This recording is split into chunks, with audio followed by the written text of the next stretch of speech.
This week I stumbled upon a fire group chat of 800 moms. I hopped on a Zoom call with one of the co-founders of Match.com, and I forever changed my ad targeting to baby diapers and cribs. This is the story of Babyquip. Some of you may have heard of them. In 2020, they were on Shark Tank and turned down an investment offer from Kevin O'Leary himself. And while they turned down Mr. Wonderful's money, they won't turn down yours. Babyquip is currently raising money in a crowdfunding round that is open to the public. Anyone with $1,000 can own a piece of this startup. I did the dirty work of researching the company, their competitors, their financial statements, and in this video, I will go over the investment opportunity from the standpoint of who they are, their business model, their competitors, and exit potential. At the end, I will wrap it all up by giving you the Crowdscale weighting out of 100 to let you know if this is a worthy investment or not. Big shout out to everyone that subscribed since I posted the last video. We've got Henry Brown, Anthony Randolph, Tom Joyce, VS, Howard Heim Healthgott, Mad M1024, Jazeel Ortiz, and Leighton Lear. Thank you for joining. By the way, I make these videos on the regular. If you want to see more of this content, make sure to hit subscribe. Last but not least, please know that this is not official investment advice. To do your own research, and feel free to leave a comment below with your thoughts.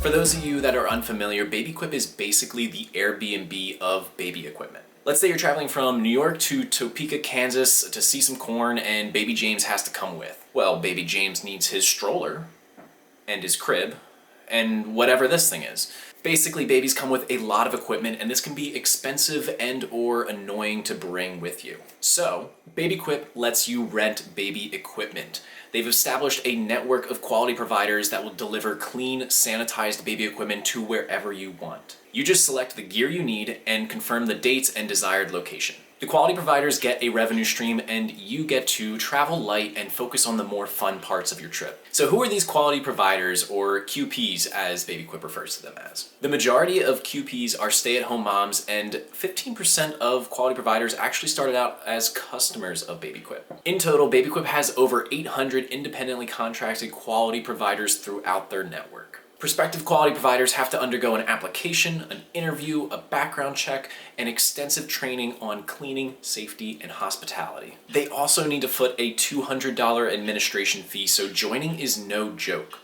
And as high of a barrier of entry that this is, and it probably slows down Babyquip's growth, it's absolutely necessary.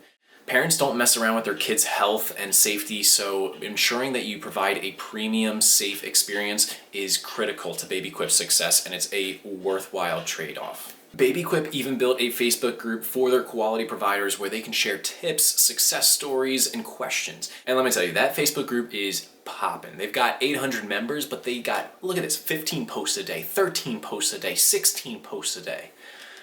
The group chat is lit, okay? Now that dude is cool.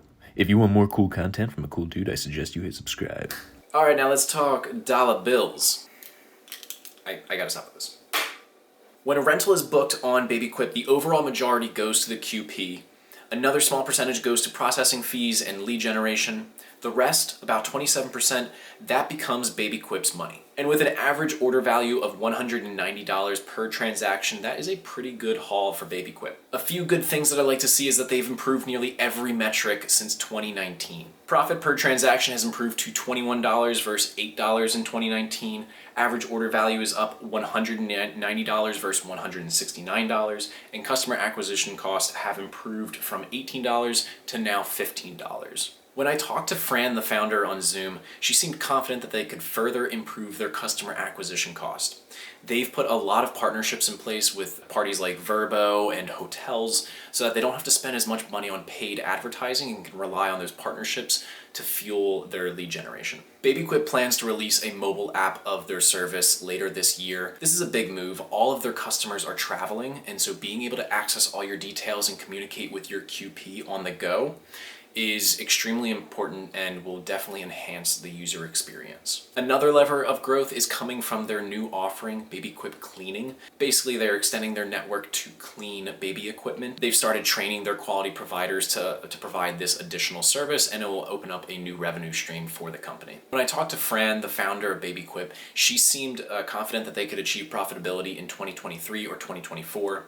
To be honest, it seemed more like a choice to not be profitable right now as they're investing in their long-term growth through the mobile app and through these new offerings. They can be profitable right now if they chose to do so, but they're focusing on the long-term vision, which I like to see. In terms of competition, you've got Babies Away, Babies Getaway, Traveling Baby. However, these are mostly regional competitors that really don't stack up to Babyquip. Babyquip is far ahead of these competitors in a lot of different ways. Their website is cleaner, their user experience is better, they rank higher in the search engine results, they have a much larger social following, they have a national network of quality providers.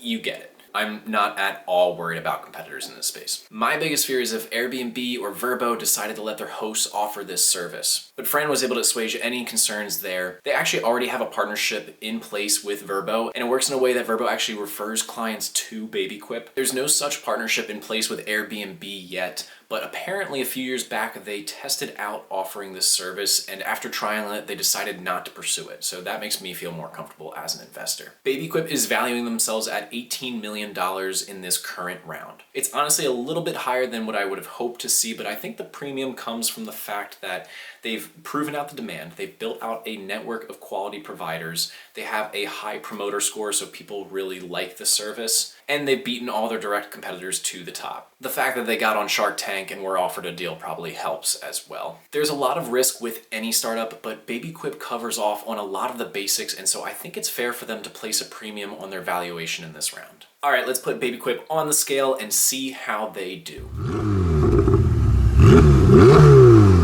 As a reminder, a 5 out of 10 is completely average, so anything above is above average, anything below is below average. All right, Vanna, please reveal the Crowdscale weighting categories. Just don't do anything weird like push-ups on stage. Ow, jeez! Business model is solid, there's clearly demand, and they're profitable on the first transaction of every customer. The profit margins aren't as high as, say, a SaaS business, but it's still respectable. I'm going to give them a 6.5 out of 10. Opportunity for scale. Look, the pandemic's effects are waning. They're still a relatively new company, and they can expand both geographically and into other lines of business, such as their equipment cleaning service. I'm going to give them a very strong 7 out of 10 here. Competition and risks, there is not a doubt in my mind that they are the clear market leader in their category, and the risk of Airbnb rolling out a similar service is low. They've shown that they can already weather a global pandemic, so I'm sure they're able to overcome anything else that is thrown at them in terms of risks. Let's go 9 out of 10 here. Founder strength. I sat down with Fran on a 30-minute Zoom call. She knows her stuff. She's a veteran of digital enterprises, and she's going to knock this one out of the park. I'm going to give her an 8 out of 10 here. Exit potential. This is a bit of an odd business to acquire, and it's going to take a lot of growth to reach the IPO stage. I'm going to stay conservative here and go with an average 5 out of 10 here. Tally those scores up, multiply by 2, carry the 1, and you get a grand score of 71. Remember, 50 is the average baseline, so 71 is well above average. It would clearly put them in the investable category. Congratulations to Babyquip for getting the Crowdscale stamp of approval. If you like this video, please give us a thumbs up and consider subscribing so that you can get more investment reviews. Until next time, peace y'all.